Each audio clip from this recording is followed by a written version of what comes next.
Right. To be fair, my mom is not a shareholder. She also doesn't believe that you should measure someone's influence in your life by how much money they've spent, Yeah. which is a very fair criticism, and I think is really the kind of it's the upsetting part of this project. But the idea is to look at money as a form of time, right? So Hmm. you and I can spend time together, and through the time that we spend together, you will have influence over my life. Like, humans are social creatures. We're gonna what you say and how you dress and what we talk about will influence me in some way.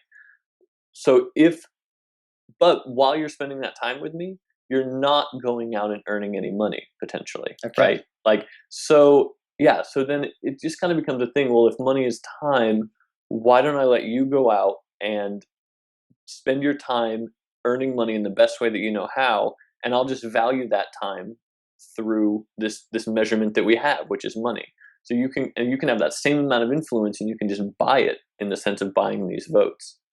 And so the idea is kind of a perverse way of kind Right. of optimizing, which I agree is flawed, largely flawed, from a conceptual level, because we don't obviously I don't value the input of a total stranger who buys a bunch of shares as much as I value what my girlfriend thinks, Right. right? Like she has a much bigger influence on my life, even if she's a smaller shareholder. Right.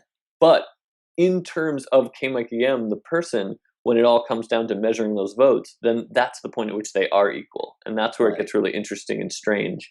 And I'm less interested in arguing if it's a good idea or a bad idea, because I can see many ways in which it's a bad idea. I'm more interested to see how it actually works and how it plays out. Okay. And I think for me, that's kind of the experimental part of the KMikeyM project is, can the system evolve to solve those issues? Hmm. Like any of those problems that come up, can we add some different rules, or can we incorporate sort of natural kind of the idea of being a human into this idea of being a kind of corporate person, or do they always have to be separate and kind of at odds? Yeah. So I mean, that's the hard part.